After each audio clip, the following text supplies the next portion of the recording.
Pendekar paling sakti di tanah Jawa berikut ini menghilang tanpa jejak. Bahkan, walau sudah dikatakan meninggal baik jasad ataupun makamnya tidak pernah ditemukan sampai saat ini. Padahal, salah satu dari tiga pendekar paling sakti tersebut sangat terkenal pada zamannya karena memiliki kesaktian tingkat tinggi. Lalu, siapa saja pendekar paling sakti di tanah Jawa? 1. Mahapati Gajah Mada. Pada masa kejayaan Kerajaan Majapahit, ada seorang pendekar yang sakti mandraguna yang terkenal dengan nama Patih Gajah Mada. Bahkan dengan kesaktiannya yang sangat tinggi, sang patih mampu menyatukan Nusantara. Namun hingga saat ini kematian Patih Gajah Mada masih terselubung misteri. Tidak ada yang tahu di mana keberadaannya, kapan sang patih meninggal dan di mana letak makamnya. Menurut cerita yang diyakini masyarakat, Patih Gajah Mada melakukan semedi untuk melepaskan jiwa dan raganya dari urusan duniawi dan tidak pernah diketahui bagaimana akhir dari perjalanan hidupnya. 2 Sabdo Alon merupakan penasehat Prabu Brawijaya kelima yang terkenal sangat sakti.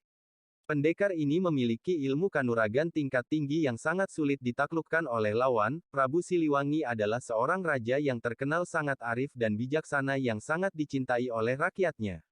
Dia memimpin kerajaan Sunda Galuh dan menjadikannya sangat kuat dan sangat terkenal di Nusantara di bawah kepemimpinannya yang lebih dari 39 tahun. Sebagai seorang raja, Prabu Siliwangi juga memiliki kesaktian tingkat tinggi yang tak tertandingi. Konon sebuah konflik terjadi di kerajaannya, yang membuatnya menghilang tanpa jejak. Tidak ada yang tahu di mana keberadaan Prabu Siliwangi ini. Tiga pendekar ini menghilang tanpa jejak, padahal merupakan pahlawan yang tersakti di tanah Jawa. Menurut cerita yang diyakini masyarakat, Patih Gajah Mada melakukan semedi untuk melepaskan jiwa dan raganya dari urusan duniawi dan tidak pernah diketahui bagaimana akhir dari perjalanan hidupnya. Sabdo Palon merupakan penasehat Prabu Brawijaya kelima yang terkenal sangat sakti. Pendekar ini memiliki ilmu kanuragan tingkat tinggi yang sangat sulit ditaklukkan oleh lawan. Akan tetapi, seiring dengan runtuhnya kerajaan Majapahit, Sabdo Palon pun menghilang tanpa jejak. Tidak ada yang tahu di mana keberadaan makamnya.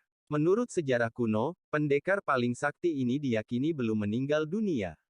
Akan tetapi dia sedang berada di dimensi lain. Hanya kerajaan inilah yang bisa menaklukkan Pajajaran, bahkan Majapahit pun gagal. 3. Prabu Siliwangi. Prabu Siliwangi adalah seorang raja yang terkenal sangat arif dan bijaksana yang sangat dicintai oleh rakyatnya. Dia memimpin kerajaan Sunda Galuh dan menjadikannya sangat kuat dan sangat terkenal di Nusantara di bawah kepemimpinannya yang lebih dari 39 tahun. Sebagai seorang raja, Prabu Siliwangi juga memiliki kesaktian tingkat tinggi yang tak tertandingi. Konon sebuah konflik terjadi di kerajaannya, yang membuatnya menghilang tanpa jejak. Tidak ada yang tahu di mana keberadaan Prabu Siliwangi ini. Menurut cerita yang diambil dari naskah-naskah kuno, Prabu Siliwangi menghilang dari kerajaannya untuk melakukan tapa brata hingga mencapai moksa. Sehingga, baik jasad maupun makam dari sang Prabu tidak bisa terungkap dan tidak pernah ditemukan hingga saat ini. Nah, itulah daftar 3 pendekar sakti tanah Jawa yang masih belum diketahui keberadaannya. Semoga bermanfaat.